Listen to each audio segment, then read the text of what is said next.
Hey, good morning, everybody. Welcome to our teaching time for Vancouver Eastside Vineyard on this Palm Sunday, March 28th. And welcome to everyone joining us also by YouTube, either now or other times or places. We're glad you're with us. We're continuing our teaching series this morning on embodiment, looking at the good news through the eyes of John the Beloved as we work our way through the book of John, looking at his front row seat on this most incredible event that ever happened in human history, where God became embodied, God became human, and how that God wants to continue that embodiment now through us. And for the last 3 weeks, we've been looking at this amazing story of the woman at the well, the Samaritan woman, Jesus' encounter with her. And it's probably I think it's the longest conversation that is recorded between Jesus and anybody in the Gospels, other than his teaching, of course. So that's amazing. It says something. And Joanna and Kate have done such a wonderful job laying the foundation and covering the first 2 weeks. But we're still in this encounter with this Samaritan woman. And if you're following us today on YouTube, our text was from John chapter 4, verses 27 to 42, which we've already read together as a church. And that's where I'll be speaking from today.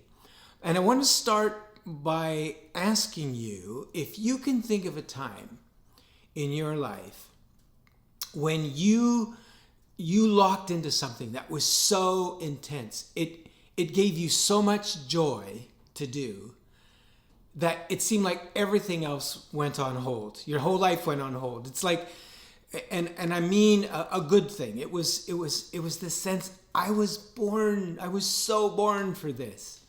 And you almost forgot to eat, and you felt like you couldn't sleep. You didn't want to go to bed at night, and you couldn't wait to get up in the morning for your feet to hit the floor. Well, this kind of occurrence happens in our text today, and it reminds me of an incident that would often occur when I was growing up in northern Alberta, in a small farming community in the South Peace Country, and a lot of the members of our church were farmers, and it seemed like this event would happen for them every September. They would go AWOL, they would disappear. And the reason is it was harvest time. And it meant that everything else was put on hold. It was 24/7. It was like 2 or 3 weeks of just bringing in that barley harvest or that wheat harvest.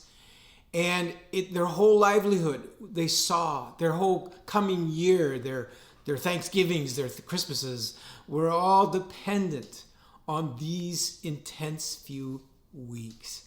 And you could sense just the excitement and the joy of these farmers.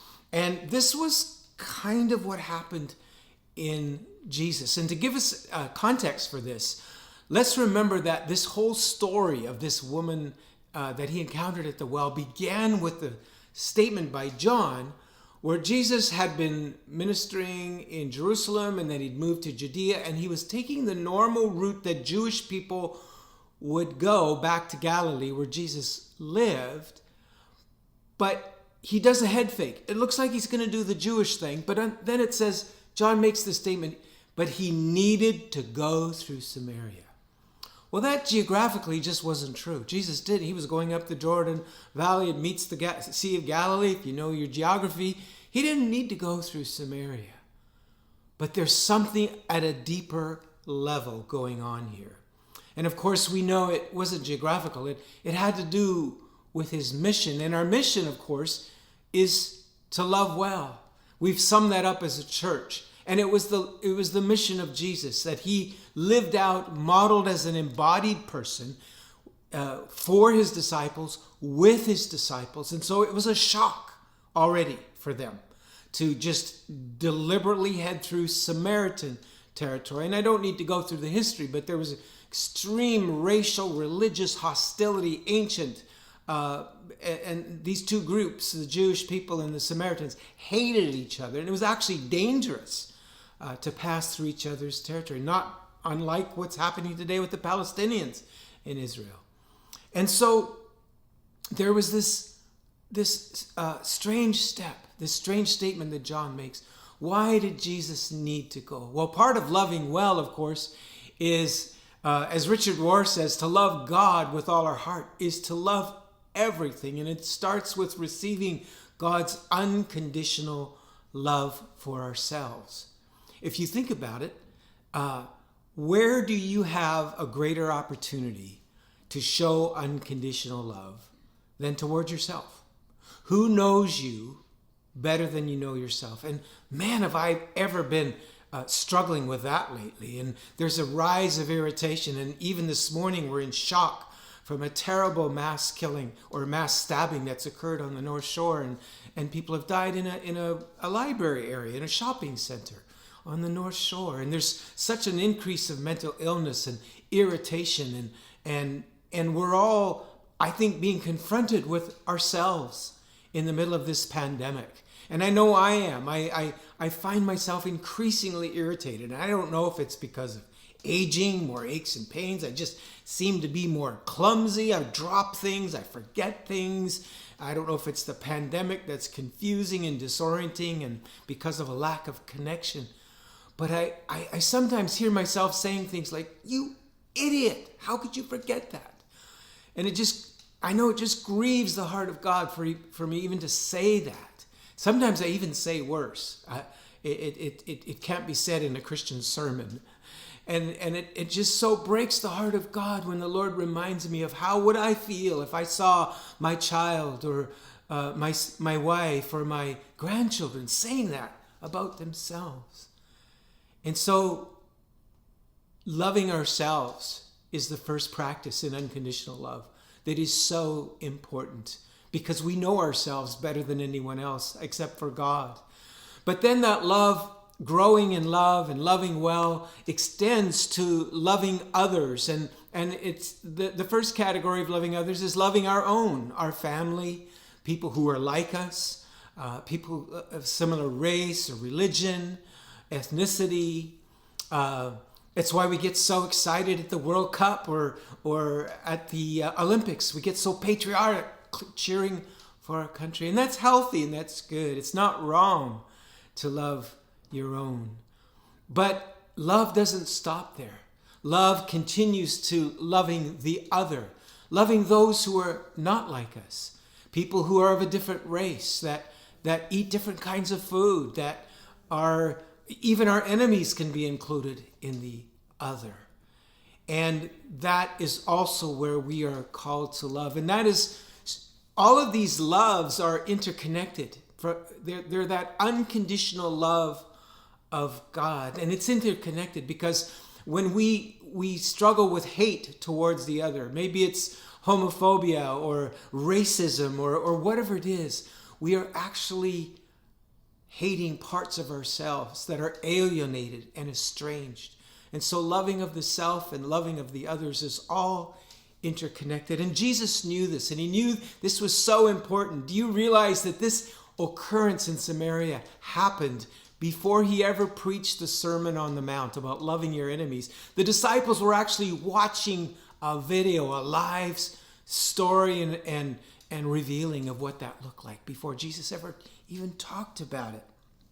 And so Jesus needed to go through Samaria. And on their journey, as we've heard in the previous weeks, as they're traveling through Samaria, they come to this well. And it's midday, and the disciples have gone into Sychar or Shechem, the town that was nearby, for food, a risky adventure, I'm sure, in itself. And Jesus is sitting there alone. He's thirsty, he's tired, he's hungry from the journey and his embodied self. And this lone woman comes, and he does the unthinkable in relating to the other. And yet it is the essential starting point in loving the other, in that he asks her for help. He asks her for a drink of water. He acknowledges, he sees her. He's embodied and present to her, and he acknowledges that she has something that he needs, that she can help him at that point. And that is such a critical starting point in bridge building, in reaching and loving and serving the other. And of course, he broke all social and cultural conventions in doing that, because rabbis did not talk to women in public. In fact, most Jewish men did not talk to a woman in public. And of course, she was a Samaritan. And even to touch the same jar of water that she held, Jews would regard themselves as ceremonially unclean. So it was a radical action for Jesus to do. And of course, this engendered a whole conversation that moved to living water. And he talked about living water that he had for her. And living water, we need to understand, for them was not some super spiritual thing. Living water was actually meant running water. That's what it meant. And it piqued her interest because Jesus was talking about a source of water that would have been fresher, because running water would have been better than well water. But it also offered her an opportunity to a place of estrangement, social isolation, and rejection, where she had to come every day for water. She was looking for an alternative. So when Jesus offered her this living water, that got her attention. But of course, Jesus was already offering her that water. She was already drinking it. She just didn't know it. And you know what that living water was? It was God's unconditional love. It was his embodiment, his body language, his eye contact, the respect he showed her, the dignity he gave her. He listened to her. He valued her story. And I'm sure as she conversed with this strange man who seemed surprisingly safe, I'm sure there was something in her heart that said, well, if only he knew what I was really like, he wouldn't be showing me this kind of dignity, this kind of honor, and this kind of respect. And almost on cue, Jesus asked her to go and bring her husband, which of course brought the unveiling that he knew that she'd had 5 husbands, and that the man that she was now living with was not her husband. And all that shame and alienation and social isolation that she'd been feeling came back in a flood. And she watched carefully for any sign of rejection, any sign of diminishing of that respect, and his posture of turning away. But it didn't change. It didn't change at all. He continued to converse with her, engaging her heart and her mind so respectfully, to the point that he does the unthinkable. This is overwhelming to me. Jesus, at the end of the conversation, says to her, tells her what he doesn't willingly or voluntarily do for anyone else in the recorded scriptures. He tells her directly, he is the Christ. He is the Messiah. Wow. What does that tell you about the living water that Jesus was offering to the other? Well, right at this moment, the disciples came back and they have lunch, and there's this kind of awkward moment because they're shocked that he's talking to a woman. She's shocked that he talked to a Samaritan. All he wanted was a conversation and a drink of water and living water. And the woman senses the awkwardness, so she does what you do. She says, excuse me, I'll be going now. But actually, she went running into town, left the disciples in that awkward moment with Jesus, not knowing what to say to him, and not daring ask. And she goes into town, and she forgets her shame, whatever social isolation and rejection she'd encountered in that town or city. She's forgotten it all. And in her excitement, she declares, I have found a man. Come and see. Come and see. There's that phrase again we see in John often. Come and see. A man who told me everything I've ever done. Maybe a bit of an exaggeration, but he knows me. He knows me. He read my mail, we like to say. But that wasn't the clincher. The clincher was he still loved me. He still respected me. he still accepted me and forgave me. Could this be the Christ? Could this be the Messiah? Well, there was something about the urgency of her voice and the way that she told her story that it grabbed the crowd, and they began to make their way from the town to the well. Now, there was this valley, and that well, by the way, is still there. It's 136 feet deep. It's still there in the Middle East. And they were making their way from the town, and there was this valley. So I want you to picture this valley between the town and the well, so you could see people coming out of the city towards the well from where you were at the well. And the disciples, in that moment of awkwardness, let's go back to them for a moment. They say to Jesus, let's eat. That, eating kind of breaks the ice a little bit, doesn't it? And again, Jesus shocks them. He says, I've already eaten. And they said, did somebody bring you some food? And he said, my food is to do the will of him who sent me and to finish his work, to be embodied, to allow God to be embodied, to love the other. It kind of reminds me how I used to feel sometimes when I'd go to the chili wagon, and it was kind of around supper time, and I'd forget to eat, and I'd go to chili wagon, and I was supposed to eat the chili, but I'd get involved in a conversation, and there'd be this God connection, and I'd go home and I'd realize it felt like I'd already eaten. Felt like even though I hadn't had physical supper, I'd already had food. I think Jesus was describing that kind of moment with these disciples. And then he starts talking about this harvest again. He says, don't you say that there's 4 months until harvest? And probably as he said that, he was looking out at the grain fields between Sychar and the well, and they'd just been planted. It was kind of in the spring or the early planting, sowing time, where little green shoots were coming out of the ground. And physically, it would have been another 4 months before harvest. But then you see this crowd of people coming from Sychar. And Jesus says, don't say there's 4 months. Look. He said, open your eyes. Look, see. And all these people came because of the magnetism of Photine's testimony. That was her name. She became a saint in the Eastern Orthodox Church. As Joanna mentioned, she was regarded as equal to the apostles because she became a flaming good newser, and she brought so many people to Christ in her life before she died as a martyr. And Jesus did the unthinkable. The crowd came out to him, and they said to him, can you stay in Samaria? Can you stay in our village or city for a few days? And he did the unthinkable. When the disciples, confused and baffled, he said to them, maybe with a wink, it's harvest time. It's harvest time. And many, many came to believe on him.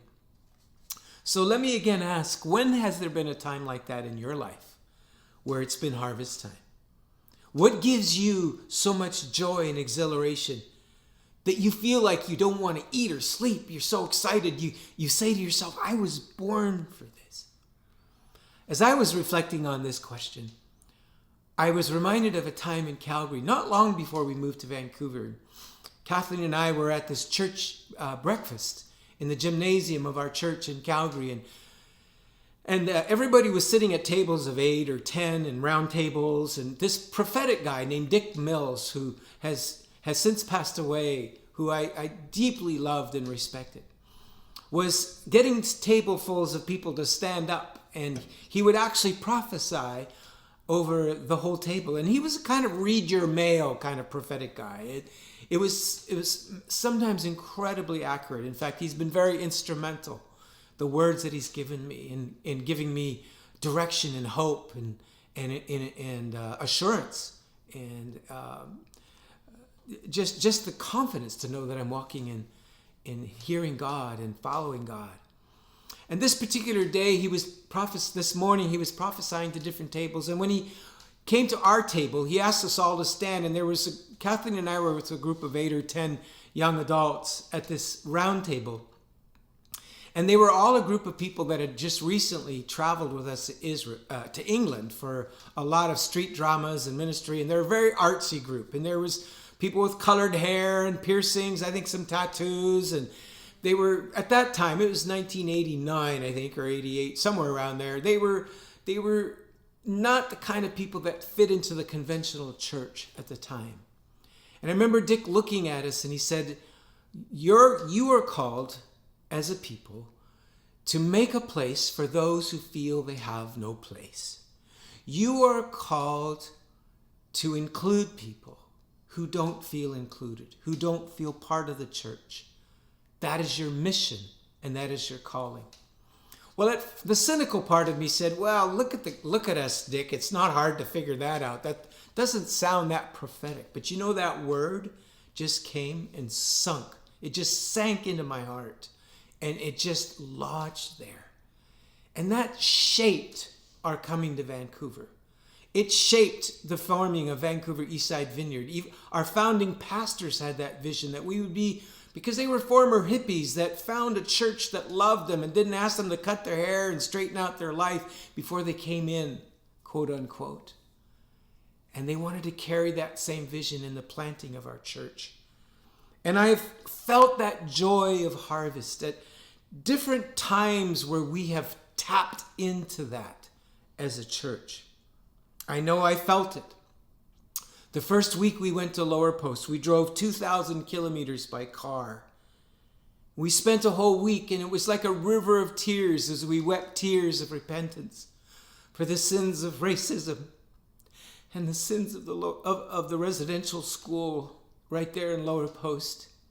Frances Sini was there with us, with her mother Lorna, who had invited us. And I wept tears of joy as at the end of that week we baptized dozens of people. Children, teenagers, adults. One of those children is now the chief in Lower Post. But I became aware that many, many people had sowed in tears for years before we ever came. Lorna and other faithful people in that community had prayed and asked God to touch that village, to heal that village.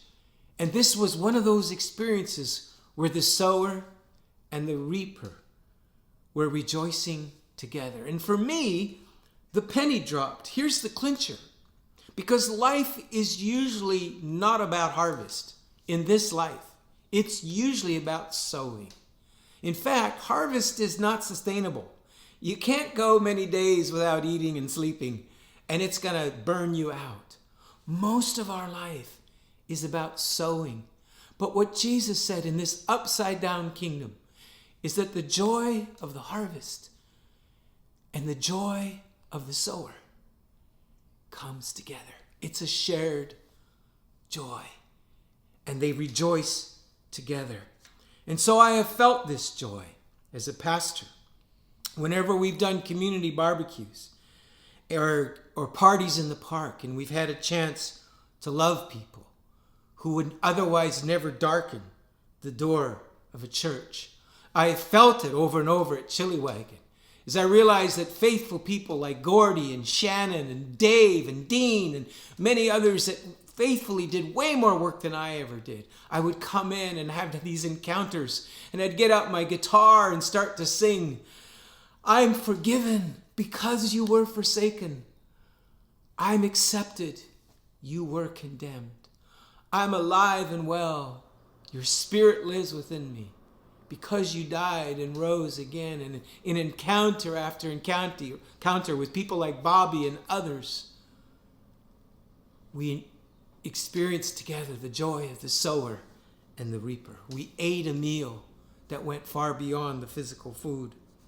And so, embodiment means continually drinking deeply, dear brothers and sisters, from the well of God's unconditional love. First of all, for yourself. Continually drinking and then giving that love to others, your own, others like you, and then to the other, others who are not like you. And in doing so, finding ourselves reconciled from those parts of our estranged and alienated selves. May God bless you as you continue to drink deeply from the wells of those living waters. Grace and peace to you.